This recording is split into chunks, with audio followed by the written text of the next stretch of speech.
Engkau sungguh baik atas kami. Terima kasih. Kerinduan hati kami biar kami tetap terhubung dengan Tuhan. Sebab Engkau adalah dasar bahkan sumber segala sumber hidup, sumber pengharapan, sumber kekuatan, sumber kelepasan, sumber pemulihan. Biar setiap kami Tuhan umat-umat di tempat ini, setiap kami semuanya terhubung dengan Tuhan setiap saat, setiap detik, supaya kami hidup dan kami memilikinya, dan kami memiliki dalam kelimpahan dan kekekalan bersama dengan Tuhan. Terima kasih ya Aba, ya Bapa. Siang hari ini kami akan duduk diam tenang, mendengarkan pesan-pesan-Mu atas kami, anak-anak-Mu di tempat ini, murid-murid-Mu. Mari Roh Kudus kuasai hati dan pikiran kami, agar pikiran kami tidak kemana-mana hari ini, tetapi pikiran kami boleh berfokus kepada Tuhan, kepada firman Tuhan di waktu yang singkat ini. Ajar dan didik kami sebagai seorang murid Tuhan, untuk boleh hidup berbuah, bahkan hidup menjadi berkat kepada banyak orang, bahkan membawa tahun keselamatan, tahun sukacita, bahkan penuhan jiwa kepada setiap orang. Sehingga lewat hidup kami umat-umat di tempat ini, ada banyak orang yang percaya kepada Tuhan. Terima kasih Bapa, berfirmanlah. Kami siap umat-umat-Mu mendengarkan lewat hamba-Mu. Urapi hamba-Mu yang tidak ada apa-apanya ini Tuhan. Hamba-Mu ini adalah alat bahkan kesek kaki, untuk boleh menjadi saluran berkat bagi banyak orang, bahkan menyampaikan isi hati Tuhan. Urapi lidah mulut bibir hamba-Mu, sehingga perkataan hamba-Mu adalah perkataan Allah sendiri saat siang hari ini. Berfirmanlah Tuhan, kami siap mendengarkan-Mu. Dalam nama Tuhan Yesus kami berdoa. Bersama dengan saya katakan amin. Silakan duduk dalam hadirat Tuhan Bapak Ibu. Haleluya. Anak sekolah minggu bisa ke belakang untuk diajar dan didik, ya, dengan guru sekolah minggu, ya, yang ada di belakang saudara. Baik, shalom Bapak Ibu. Sekali lagi shalom. Apa kabar? Apa kabar? Luar biasa. Kenapa luar biasa saudara? Karena Allah kita Allah yang luar biasa. Baik Bapak Ibu sekalian, kita akan belajar dari firman Tuhan pada saat pagi hari ini dengan judul khotbah adalah, ya, saudara yang dikasihi Tuhan, kita sama-sama berbuah di masa-masa yang sulit. Katakan di masa yang sulit. Saya percaya setiap kita anak-anak Tuhan sangat senang dengan buah-buahan. Ya, ada orang, bahkan ada juga teman kita yang suka dengan tumbuh-tumbuhan, bahkan tanam-tanaman saudara. Bahkan saudara-saudara kita punya banyak kebun. Karena lewat berkebun mereka melihat bahwa buahnya ini bagus dan mereka sangat senang saudara. Amin. Siapa yang di sini suka dengan buah-buahan? Semua. Karena ada jeruk, ya kan, ada apel, ada durian yang lagi marak di kota Dumai, apalagi ada banyak segala macam saudara. Semuanya kita sukai. Karena apa? Buah itu menyehatkan. Alkitab berkata dalam kitab Yesaya bahwa kebun buah-buahan itu bicara kebenaran. Amin. Di mana ada kebenaran maka akan timbul damai sejahtera. Oleh akibat damai sejahtera kita semuanya beroleh kasih karunia di hadapan Tuhan. Amin Bapak Ibu. Ya. Nah pertanyaannya bagaimana kita, bagaimana saya, bagaimana saudara bisa berbuah di masa-masa yang sulit. Ya, saya tahu hari ini ahli ekonomi, pakar ekonomi yang dedicated untuk itu banyak berkata bahwa 2025 ini masa yang sulit dalam perekonomian. Ya, sekarang dan kemarin kami bicara, diskusi dengan istri di mobil, dikatakan bahwa apa? Kalau hari ini tidak bekerja suami istri, akan sulit untuk membangun sebuah rumah tangga, bahkan menyekolahkan anak-anak. Dan hari ini itu terjadi. Saya dan istri kerja. Ada juga hamba-hamba Tuhan yang sama-sama bekerja. Amin. Siang dan malam. Dan perhatikan, di setiap kota, saya jalan Bapak Ibu dari Dumai kemarin lewat luar, dari Duri ke Dumai lewat luar, bukan lewat tol. Seluruhnya tidak ada lagi daerah yang sepi. Dulu saya datang ke Dumai 98 itu sepi, bahkan saya takut lewat motor di situ. Bahkan ada perampok. Sekarang ramai dengan apa? Tukang jualan saudara. Perhatikan di Dumai, ya, Jaya Mukti dari Bundaran sampai ujung itu semuanya makanan dan jualan. Perhatikan lagi di daerah-daerah Sudirman saudara. Itu membuktikan bahwa ekonomi hari-hari ini sedang sulit. Ada banyak orang melakukan efisiensi. Seluruh company melakukan efisiensi, instansi. Saudara tahu Pak Presiden kemarin, dia potong semua anggaran, saudara. Ya, perusahaan skala besar juga efisiensi. Kita, ya, juga harus melakukannya. Supaya apa? Supaya kita bisa, ya, memberkati banyak orang. Saudara kekasih Tuhan, hari-hari ini zaman sulit. Saya pesankan gaya hedonisme kita. Gaya hedonisme manusia itu jangan dicontoh, saudara. Ya, kalau orang itu punya mobil, nggak perlu kita punya mobil kalau tidak sanggup. Kalau orang itu misalnya tiap ibu-ibunya, istrinya sekali sebulan, sekali seminggu, pedicure, manicure, whitening, skincare, kalau nggak sanggup jangan lakukan. Amin. Saudara bisa kejebak di dalam dosa, utang, saudara. Artinya apa? Dalam masa yang sulit ini, kita harus, saudaraku, semakin dekat dengan Tuhan, semakin mengandalkan Tuhan dalam setiap hidup kita. Atur keuanganmu. Ya, saya bersyukur kalau ada istri-istri di tempat ini punya manajemen keuangan yang bagus. Saya sangat senang. Ya, saya berharap Bapak Ibu Saudara punya manajemen keuangan yang baik supaya bisa tercover, tersimpan, kemudian bisa dikelola, tidak jatuh dalam kesusahan keuangan. Amin, saudara. Nah, di masa yang sulit ini, saudaraku, Allah mengajar kita untuk tetap berbuah dalam segi kehidupan kita sebagai orang Kristen. Di mana kita bekerja harus menghasilkan buah. Ya, dalam hidup kita ini, walaupun dalam masa yang sulit, mungkin banyak orang bertanya, Pak, gimana caranya berbuah di masa yang sulit? Bagaimana bisa terjadi di padang gurun, terjadi menjadi kebun buah-buahan? Ya, bagi Tuhan dikatakan tidak ada yang mustahil. Setiap orang yang percaya pasti, saudaraku, akan memiliki hidup yang berbuah-buah dan melakukannya. Yeremia 17 ayat 7-8 kita baca bersama. Saudaraku, ayat ini adalah ayat yang biasa yang sudah saudara dengarkan, mungkin di WhatsApp, renungan harian, mungkin di Facebook, mungkin di YouTube dan lain sebagainya. Tetapi lewat firman Tuhan ini ada sesuatu yang baru yang harus kita pahami, supaya kita sebagai anak Tuhan, orang Kristen, menjadi orang yang berbuah dalam hidupnya, sekalipun kita hidup di tengah ekonomi yang sulit, di tengah situasi yang sulit, saudara. Perhatikan Donald Trump, sekarang semua tidak ada lagi dana dari US masuk ke seluruh organisasi ke dunia, Pak. Ke duniawian, saudara. Termasuk WHO dia potong, termasuk USAID dia potong, saudara. Akan terjadi masa-masa yang sulit. Tetapi Tuhan mengajar kita supaya apa? Kita selalu hidup dalam takut akan Tuhan dan bisa berbuah di masa yang sulit. Amin. Ya, jangan karena ini masa yang sulit akhirnya kita malas beribadah. Oh, ini masa yang sulit, gak perlu lagi ibadah, saya bekerja dulu. Itu bukan anak Tuhan tipenya, saudara.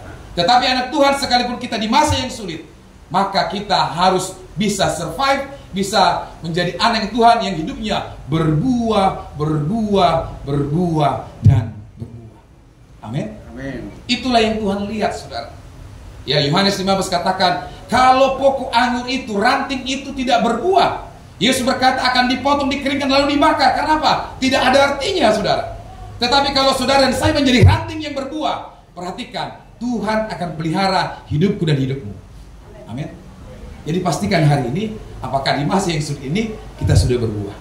Amin, saudaraku. Amin. Ya, kita baca Yeremia pasal 17 ayat 7-8. Sama-sama kita baca dalam hitungan 3, 2, 1. Ya, diberkatilah orang yang mengandalkan Tuhan, yang menaruh harapannya pada Tuhan. 8. Ia akan seperti pohon yang ditanam di tepi air, yang merambatkan akar-akarnya ke tepi batang air, dan yang tidak mengalami datangnya panas terik, yang daunnya tetap hijau, yang tidak khawatir dalam tahun kering, yang tidak aktif berhenti menghasilkan buah. Amin. Yang percaya katakan amin. Diberkatilah orang yang mengandalkan Tuhan. Nah, saudara yang dikasihi Tuhan, beberapa waktu yang lalu saya flashback dengan kejadian di dunia dan sudah mendunia. Los Angeles, sebuah kota berasal dari kata bahasa Meksiko, Los Angeles, kota para malaikat. Ya, seluruh orang kaya, seluruh selebriti dunia ada di sana dan dekat dengan Hollywood. Perhatikan, seketika dilalap si jago merah, yang tidak pernah mereka pikirkan, dengan situasi security yang tinggi dan semua SOP dan semua pengalaman daripada pemadam kebakaran instansi pemerintah, itu dalam sekejap tidak mampu menahan api yang begitu cepat meluap. Amin. Orang-orang kaya yang menanam sahamnya, orang-orang kaya yang menanam duitnya di sana, saudaraku, harta bendanya tinggi-tinggi, seketika tidak berguna ketika api itu datang, saudara. Amin. Ya, karena apa? Orang-orang di sana, saudaraku, ada beberapa hamba Tuhan yang membuat video di YouTube, bahkan TikTok yang sedengarkan, tidak lagi mengandalkan Tuhan dalam hidup mereka, saudaraku. Makanya selalu katakan hari-hari ini musuh terberat orang Kristen itu duit, saudara. Alkitab berkata itu Mamon, saudara, dewa kesuburan, dewa kesejahteraan orang yang Yunani. Ya, kalau orang kerasukan setan, kita usir dalam nama itu gampang, setannya pergi. Tapi kalau orang yang sudah kerasukan duit, ini susah ditengking, saudara. Amin. Makanya kita berkata musuh yang paling berat dikalahkan besok adalah Mamon, uang, saudara. Amin. Semua perlu uang di sini. Saya juga perlu uang. Semua kita perlu uang. Tetapi saudaraku, jangan gara-gara kita memerlukan uang, cari uang, kita mengkhianati Tuhan. Seperti Yudas, kita jual Yesus. Orang-orang di Los Angeles berkata, kami tidak perlukan lagi Tuhan, ya, dan lain sebagainya. Seketika itu dilalap si jago merah. Dari segi kacamata Tuhan, sebenarnya Tuhan sedang mengasihi Los Angeles. Tetapi dari kacamata iblis akan berkata, Tuhan benci dengan Los Angeles. Perhatikan ketika itu terjadi, berapa banyak bertobat, saudara. Ya, manusia ini, saya ini, kalau tidak dihajar Tuhan, kalau tidak dididik Tuhan dengan kasih disiplinkan, dan ada kita yang berubah. Makanya Tuhan katakan, barang siapa ku kasih, kitab Wahyu, ia ku hajar dan ku enak dihajar. Enggak, saudara. Ya, saya pernah dihajar tentara ketika saya paskibra, saya telat. Tahu kopelnya itu diambil dari pinggang. Wah! Saya mikir saya nggak dibayar jadi paskibra, datang udah capek-capek, ongkos lagi dari rumah ke sana. Ya, didisiplinkan, terlambat, saudara. Kemudian disuruh doa lagi sambil ngos-ngosan, udah sakit, disuruh buat doa. Didisiplinkan. Akhirnya besoknya ketika latihan, saya nggak pernah lagi telat. Karena kopelnya tuh, aduh, kena besi sakit. Saya kan montok, walaupun montok makin berbekas ya sudah. Mental lagi kopelnya itu kan. Ya.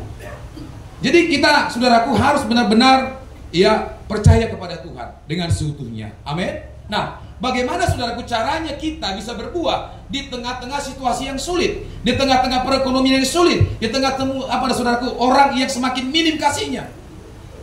Ya kan? Makin minim kasih orang sekarang. Kasih kepada orang tua makin minim, kasih kepada anak makin minim, kasih kepada semua orang makin minim. Sekarang orang lebih penting aku. Yang penting aku. Ya, kita tidak boleh seperti itu. Kita harus memperhatikan juga orang-orang ya yang mengasihi Tuhan, orang-orang yang memerlukan kasih Tuhan. Amin, saudara. Di masa yang sulit ini di ayat 17 Yeremia pasal 17 berkata, diberkatilah orang yang mengenal Tuhan, yang menaruh harapannya pada Tuhan. Yang pertama, di masa sulit untuk kita bisa berbuah, tetap percaya kepada Tuhan. Katakan percaya. Percaya dalam bahasa Ibrani adalah pengertian seperti ini, menyerahkan seluruhnya. Makanya Alkitab saya bahasa Inggris dikatakan begini, trust Him, trust the Lord. Ya, but blessed is the man who trust in the Lord. Ya, diberkatilah orang yang mengandalkan Tuhan, yang percaya kepada Tuhan. Percaya artinya apa? Berserah seluruhnya. Ya, amin. Banyak orang mengartikan percaya ini berbeda. Percaya tetapi merasa masih memiliki. Ya, contoh ketika kita sakit, ketika kita menderita, kalau kita percaya kepada Tuhan, tidak usah lagi khawatir lagi setelah kita percayakan hidup itu kepada Tuhan. Amin. Tetapi seringkali kita bilang percaya kepada Tuhan, tetapi apa? Kita selalu memikirkannya, kita selalu memegangnya, tidak mau berserah penuh kepada Tuhan. Makanya pujian kita dulu, ada pujian berkata begini, berserah kepada Yesus, tubuh, roh, dan jiwa. Itu pujian. Tapi kita sering berkata bahwa tubuh ini adalah milikku, harus dirawat. Sehingga apa? Banyak orang lagi merawat tubuh, tidak lagi mau beribadah. Alkitab berkata dalam Amsal, tubuh yang molek, tubuh yang cantik, dikatakan apa? Akan hilang, akan sirna. Amin. Jadi boleh saja kita merawat tubuh kita ini, boleh saja merawat olahraga, tetapi apa? Kita nggak boleh meninggalkan ibadah kita, saudara. Terlebih di rumah kita masing-masing. Di gereja ini sekali seminggu, tapi bagaimana kita di rumah? Saya punya istri, tiap hari selalu ingatin, doa nggak Pak di sana? Doa apa nggak di sana? Diingatin, saya bilang saya doa. Walaupun teman sekamar saya orang yang tidak percaya, saya merenungkan firman Tuhan. Terima kasih Tuhan, ya. Dan terkadang kita berkata, wah kalau kita sudah merenungkan firman Tuhan maka bebas dari masalah. Enggak. Saya setiap hari dirundung oleh masalah. Saya setiap hari diizinkan Tuhan datang masalah, dan Tuhan bilang selesaikan itu masalah. Amin Bapak Ibu. Jadi jangan lari dari masalah. Kita andalkan Tuhan. Dengan apa? Percaya kepada Tuhan sebagai sumber kekuatan yang utama. Amin. Banyak orang berkata saya percaya, tetapi pada faktanya tidak, saudara. Kalau semua orang percaya kepada Tuhan, maka dukun itu nggak laku. Kalau semua orang percaya kepada Tuhan, maka pengobatan alternatif yang mengandalkan kuasa roh jahat, okultisme, nggak akan laku. Tetapi faktanya, orang yang beribadah kepada Tuhan pasti lihat, mereka yang datang ke dukun itu siapa? Orang-orang Kristen. Orang-orang yang percaya kepada Yesus. Nah, ini belum percaya sejati. Amin. Jadi percaya sesungguhnya adalah berkata, ini aku Tuhan, serahkan, aku serahkan kepadamu. Amin Bapak Ibu. Amin. Nah, hari ini kita melakukan persembahan bersepuluhan, saudara. Saya melihat di gereja Bapak kita, ya, saya lihat bagaimana pertumbuhan kekristenan, pertumbuhan jemaat luar biasa. Pertumbuhan ekonomi mereka juga luar biasa di masa yang sulit. Karena apa? Mereka benar-benar percaya kepada Tuhan. Bukan karena mereka berpikir bahwa pendeta akan kaya dari persembahan, bukan. Tetapi ketika mereka melakukan apa menjadi firman Tuhan, Maliaki 3:10, hidup mereka diberkati. Saudara kasih Tuhan, kita tidak boleh melakukan firman Tuhan yang A, mengabaikan yang B. Gak bisa. Ya. Artinya firman Tuhan itu kalau kita bicara iya dan amin, lakukan. Saya percaya. Saudara yang dikasih Tuhan, ketika kita memberikan persembahan ini, ya, Alkitab berkata hidupku dijamin oleh Tuhan. Ya, Daud berkata dahulu aku muda, sekarang sudah menjadi tua, tetapi tidak pernah kulihat orang-orang benar, artinya orang yang percaya, meminta-minta. Nah, saudara mau alami ini, lakukan firman, percaya. Amin. Amin Bapak Ibu. Nah, saya percaya supaya kita bisa survive dalam ekonomi kita yang morat-marit hari ini. Ada juga banyak orang Kristen dililit utang yang banyak, saudara. Karena apa? Ya tidak mau mengandalkan Tuhan. Ya, tidak mau percaya kepada Tuhan. Makanya hidupnya seperti lokomotif. Susah. Ya kan? Susah. Sehingga apa? Harus bekerja di hari Minggu. Untuk apa? Menambah tambahan. Ya, di luar yang ada shift dan scheduling. Harusnya bisa tidak bekerja hari Minggu, tapi dipaksakan karena apa? Masih kurang yang ada ini. Ya. Saya bersyukur jemaat Tuhan di tempat ini masih mengandalkan Tuhan. Katakan, masih percaya kepada Tuhan. Amin. Harus percaya. Waktunya kapan? Setiap hari Bapak Ibu. Ya, harus kita percaya kepada Tuhan. Amin. Saya bilang sama teman-teman saya ketika saya melakukan root cause analysis. Ya, ketika saya tanya, kamu buatlah sebuah surat pernyataan tentang insiden ini. Oh Pak, gak mungkin saya lakukan itu. Karena apa? Saya mau pekerjaan ini halal. Ya, saya mau, bukan, saya tidak menuduh Anda, tetapi ada praduga tak bersalah. Ya, saya harus memonitoring Anda dalam bekerja, dalam seluruh penggunaan daripada aset perusahaan. Kenapa ini terjadi? Saya bilang, saya hanya percaya kepada Tuhan. Kepada istriku pun, saya belum tentu percaya sepenuhnya. Tahu artinya? Tahu artinya? Kalau kita percaya kepada Tuhan, ya, berarti Dia yang utama dalam hidup kita. Artinya kita boleh curiga kepada siapapun, tetapi kepada Tuhan kita tidak boleh curiga. Amin. Amin. Mungkin kalau ada suami curiga kepada istri, itu biasa.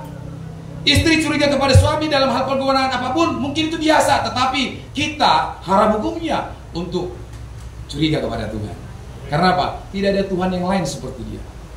Ya, jangan curiga dengan Tuhan. Jangan marah dengan Tuhan. Oh, kok aku seperti ini? Tetapi Tuhan berkata, percayalah, karena diberkati orang yang mengenal Tuhan, yang percaya kepada Tuhan, yang menaruh harapannya pada Tuhan. Jadi harapan itu berbicara tentang masa depan, saudara. Walaupun saya dan saudara belum melihat, tetap percaya kepada Tuhan. Kalau hari ini saudara masih susah hidupnya, percaya kepada Tuhan. Saudaraku, di 98 saya kunjungi kota Dumai di bulan April dengan memuralkan sertifikat ijazah SMA. Ya, saya lihat orang-orang dulu namanya Caltex itu, waduh kaya-kaya. Saya bekerja sebagai kontraktor di sana. Ya, dalam hati saya yang picik ini, gak mungkin saya bisa seperti mereka. Gaji segini gak mungkin bisa punya sesuatu di Dumai, gak mungkin memiliki rumah dan sebagainya. Tetapi di 99 saya Tuhan panggil melayani Tuhan di kota Dumai. sampai hari ini. Betul yang dikatakan oleh Daud di Mazmur 37. Dahulu aku muda, sekarang sudah menjadi tua, tapi tidak pernah kulihat orang benar itu meminta-minta. Kalau hari ini hidupku udah hidup meminta-minta, bertobat. Berarti gak ada meminta-minta ya, puji Tuhan. Semua orang yang memberi pinjaman, katakan amin. Haleluya. Itu kan senang kalau begini ya. Semua memberikan pinjaman, berarti menjadi berkat bagi banyak orang. Ya, jadi kita harus mengandalkan Tuhan karena Tuhan adalah sumber kekuatan yang utama. Yang kedua, saudaraku, bagaimana di masa yang sulit kita bisa menjadi hidup kita berbuah. Ya, Yeremia 17 ayat 8 dikatakan apa? Sama-sama kita baca. 1 2 3 iya. Ia akan seperti pohon yang ditanam di tepi air, yang merambatkan akar-akarnya ke tepi batang air. Ya, yang kedua adalah menjadi seperti pohon yang berakar dalam firman. Nah, jadi saudaraku yang dikasihi Tuhan, kita beribadah ini menjadi anak Tuhan harus berakar, Bapak Ibu. Katakan berakar. Karena apa? Itu dasar. Januari ini tuntunan dari sinode tentang iman dan keluarga, iman. Kenapa? Karena iman itu dasar kita, saudara. Amin. Kalau kita tidak punya dasar yang kuat, ya, di dalam hidup iman percaya kita, dunia ini akan ombang-ambingkan kita. Dunia ini akan tumbangkan kita, saudara. Karena apa? Anginnya kencang, badainya kencang. Jadi mau tidak mau, setiap kita, orang percaya, orang Kristen harus berakar dalam firman. Ya. Jangan kita harapkan kita bisa berbuah kalau belum berakar. Amin. Orang yang punya akar yang kuat seperti akar tunggal dalam pepohonan, sekencang apapun angin, dia akan kuat. Tetapi ketika dia memiliki akar serabut, ini gampang untuk dicopot. Amin. Jadi kita harus punya dasar yang kuat di dalam Kristus Yesus. Ya, dikatakan ia akan seperti pohon yang ditanam di tepi air, yang merambatkan akarnya ke tepi batang air. Akar itu membawa makanan, akar itu membawa kehidupan kepada sang pohon, sehingga pohon itu bisa bertumbuh, dia besar, kemudian dia bisa berbuah. Amin. Orang yang tidak berakar, imannya akan mati. Orang yang tidak berakar, dia tidak akan bisa hidup bertumbuh. Perhatikan di gereja-gereja, dari umur saya kecil dulu di kampung saya sampai masuk NH, tahu NH? Naposo, Gunung, ya. Saya lihat mulai daripada bapak saya, mama muda saya, anaknya opung saya yang nomor 2, udah saya. Waduh, dari zaman ke zaman, sampai saya sekolah, sampai saya punya anak, saudaraku, hidup mereka tidak pernah berubah. Kenapa? Karena tidak punya dasar yang kuat. Amin.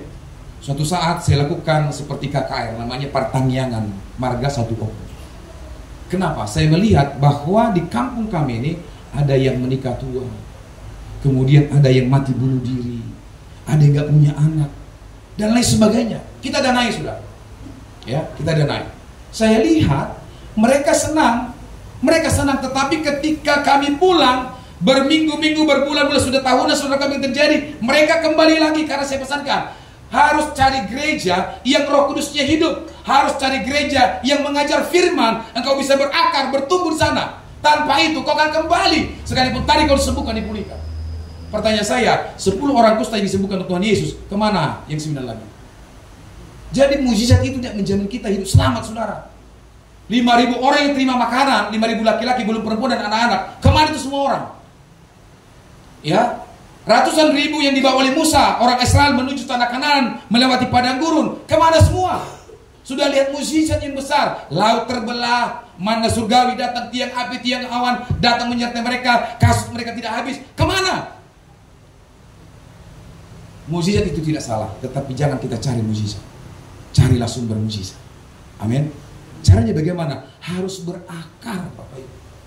Harus berakar. Supaya kita jangan diombang-ambingkan dunia ini. Harus berakar. Pastikan saya dan saudara betul-betul berakar. Amin, Bapak Ibu. Salah satunya minggu Rabu besok di rumah Pak Siagian kan ada FA. Atau di rumah Bapak Ibu saudara yang dijadwal. Itu bagian daripada pengakaran.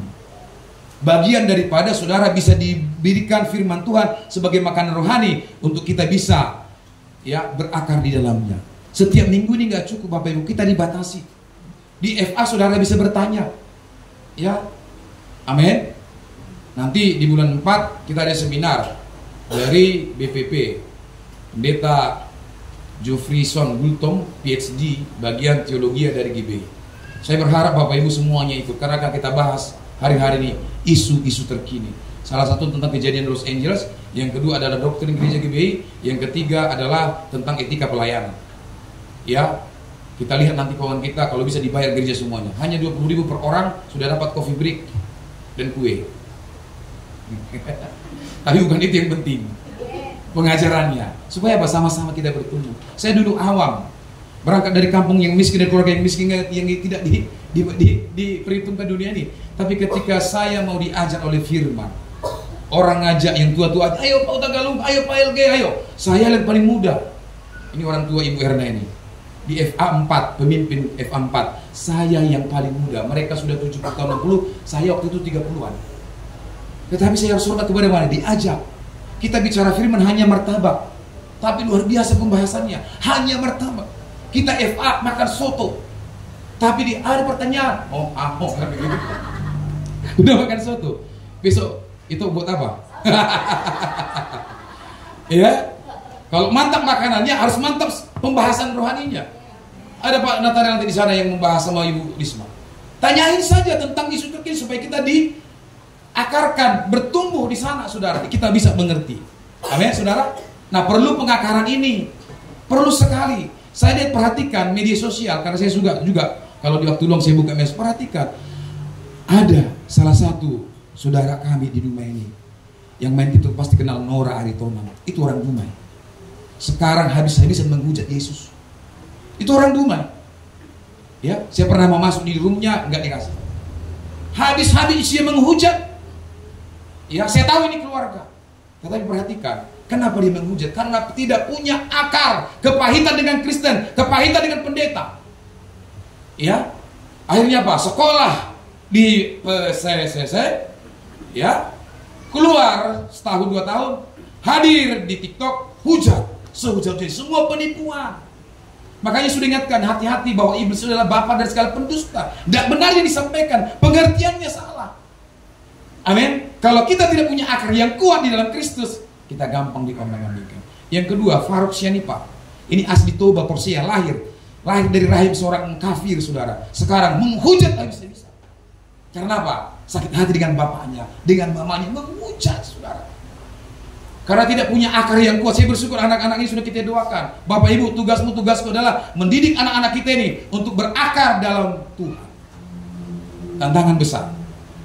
Kemarin saya tonton debate antara ayah yang orang Betawi dengan Ustadz Nababan yang juga mualaf melawan pendeta dari.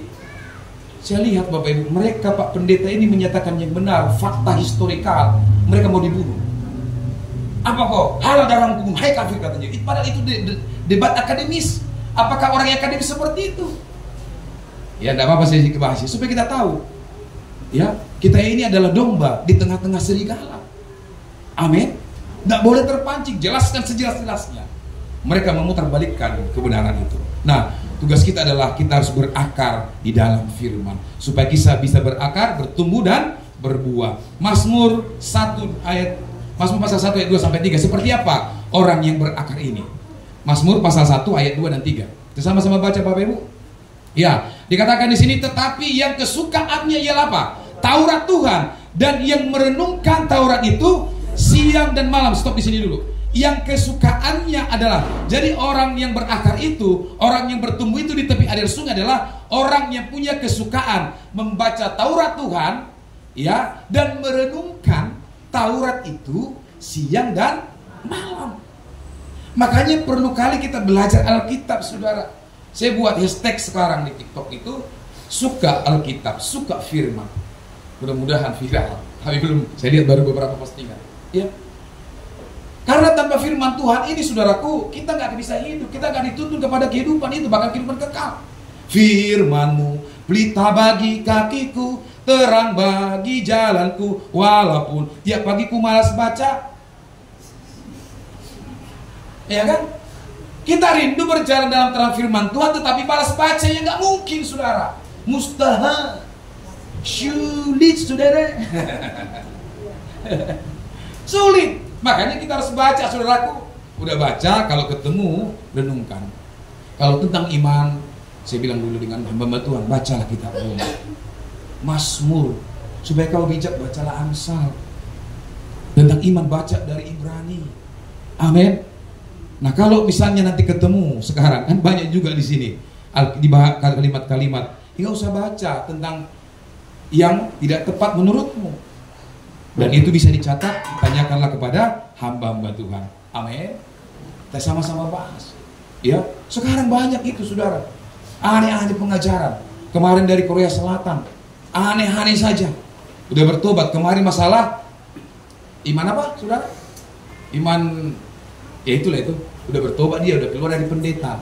Yang tatoan, yang ganteng itu, orang kita Tionghoa. Dia pendeta, tatoan, gondrong, tentang Kristen progresif. Udah bertobat dia.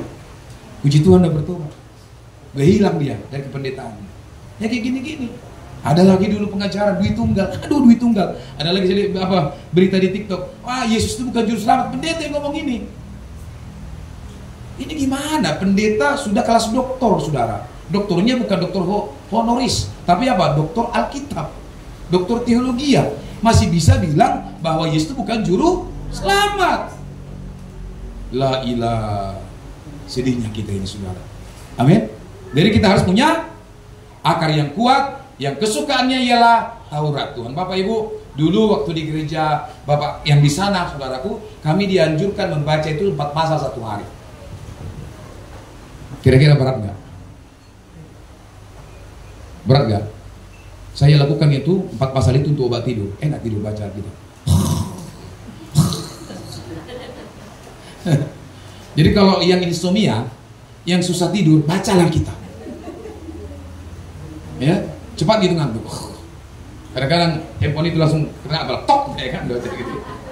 Ya, yang kesukaannya. Kemudian kita renungkan seperti Maria. Dipeok doh hatai sude, dirimang-rimangi.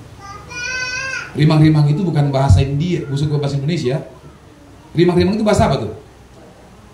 Bahasa Batak. Ya direnungkan supaya kita bisa mengambil apa maksud Tuhan dari firman yang saya baca. Akhirnya kita bisa melakukannya. Amin. Nah, setelah kita suka, ayat ketiga dikatakan apa, saudara? Ya, ayat ketiga Mazmur pasal 1 dikatakan, ia seperti pohon yang ditanam di tepi aliran air, yang menghasilkan buahnya pada musimnya, dan yang tidak layu daunnya. Apa saja yang diperbuatnya berhasil. Ya tetap ada proses, Bapak Ibu. Betul ya, Pak? Tetap ada proses. Ya, jangan harapkan, saudaraku, Tuhan aku mau kaya, simsalabim akbara kata berat, turunlah 1 miliar di depanku. Jangan. Tidak ada itu. Tidak ada. Sampai lebaran tiung, ya, lebaran tiung, lebaran gedang nggak akan terjadi itu. Jadi kalau mau kaya, kita bilang apa? Bekerja keras, libatkan Tuhan dalam pekerjaan. Iya. Ada dulu orang berkata kepada saya, Bapak ini bilang orang Kristen itu diberkati Tuhan berlimpah-limpah. Iya, saya bilang begitu. Tapi pemahamannya beda. Dikiranya ketika dia hidup bertobat, datang kepada Tuhan, melayani Tuhan, maka apa?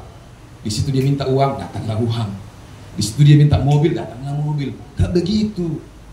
Ya, Pak Batubara pernah minta mobil kepada Tuhan? Belum, Pak. Salah sendiri, Pak. Siapa yang udah pernah minta mobil hari ini? Saya pernah minta mobil.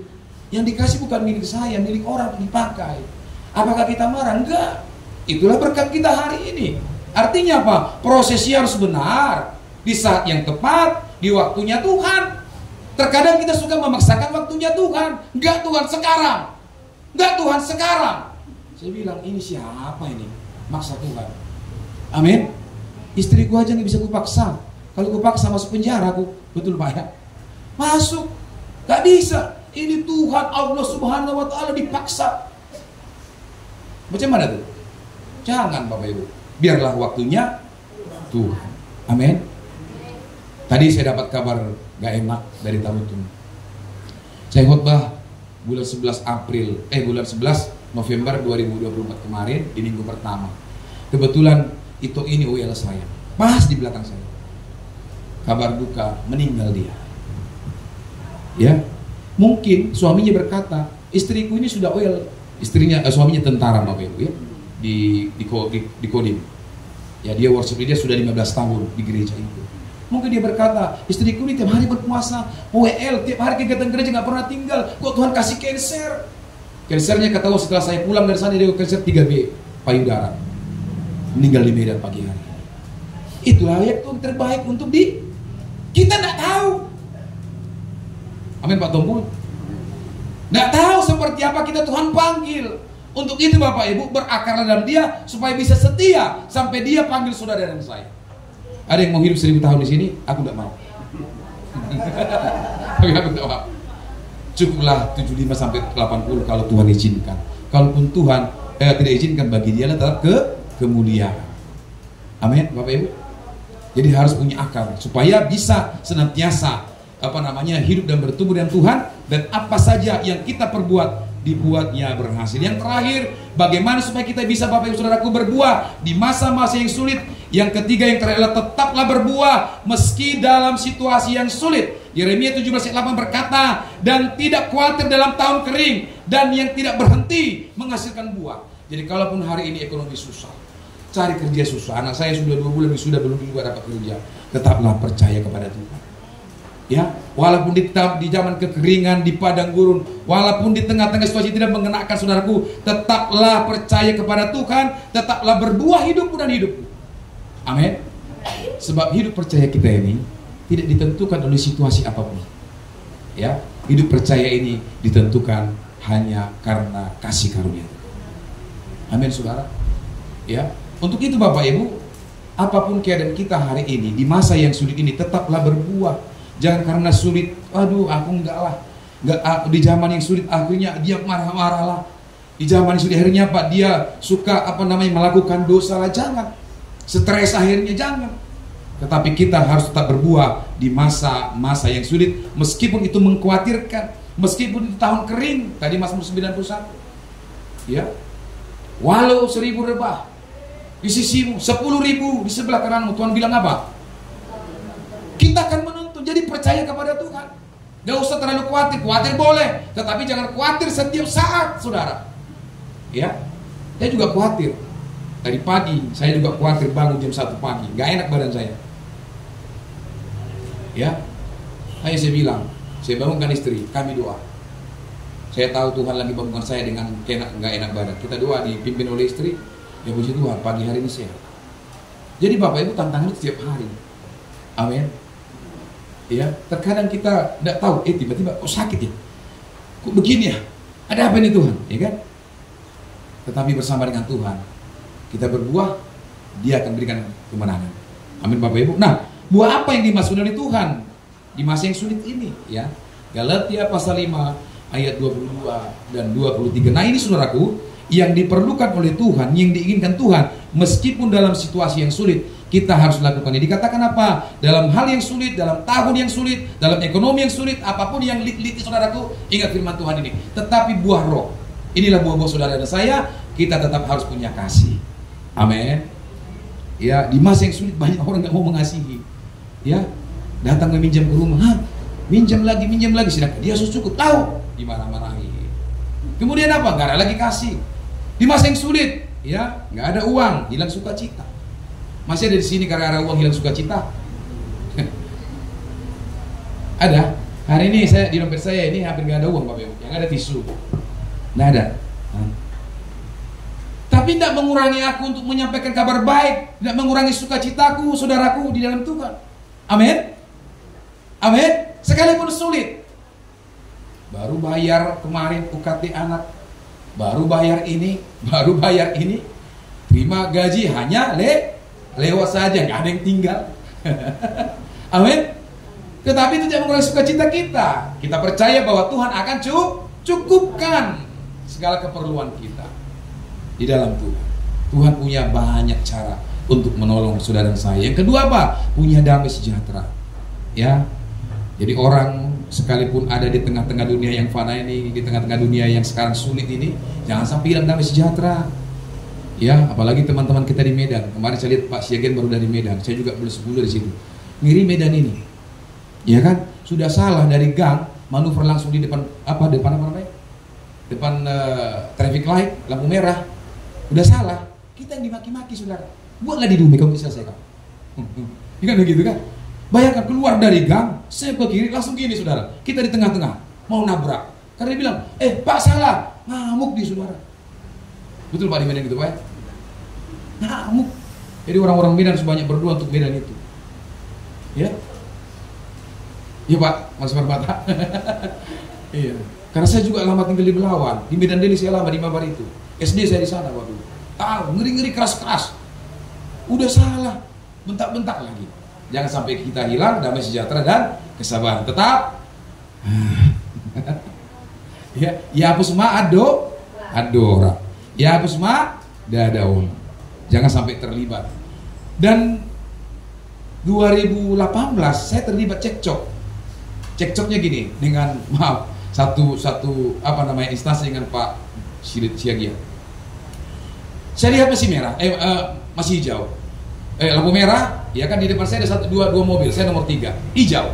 Saya jalan, nomor 1, nomor 2 itu lewat. Nomor 3, perit katanya, saya nomor 3 kan? Pinggir ya, karena saya taat hukum, saya pinggir. Kenapa Pak? Selamat siang Mas Nabiang. Bapak melanggar lampu merah. Ya Allah, kami bilang. Satu mobil bilang ya Allah.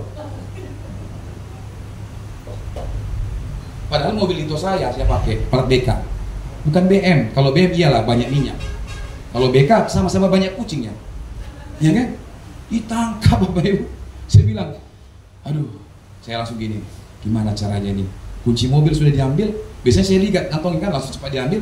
Kemudian mana sih Pak? Saya kasih SIM karena saya baiknya taat hukum. Ditahan juga. Nah ngambil ini gimana caranya? Nggak dikasih lagi.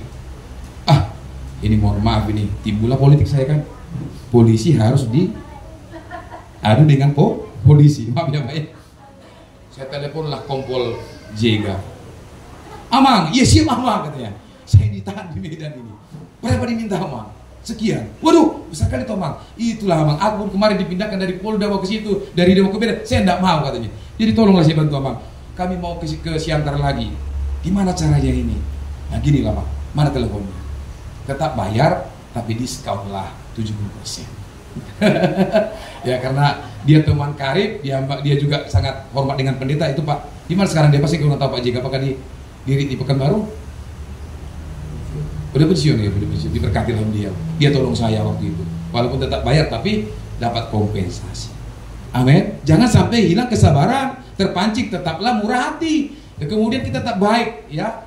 Ini kebaikan ini tetap. Kemarin kita bahas tentang bagaimana orang yang beriman harus melakukan kebaikan. Ya, baiklah dengan tetangga, baiklah dengan teman kerja, baiklah dengan setiap orang, baik orang yang tidak percaya. Saya punya teman satu kamar itu orang muslim.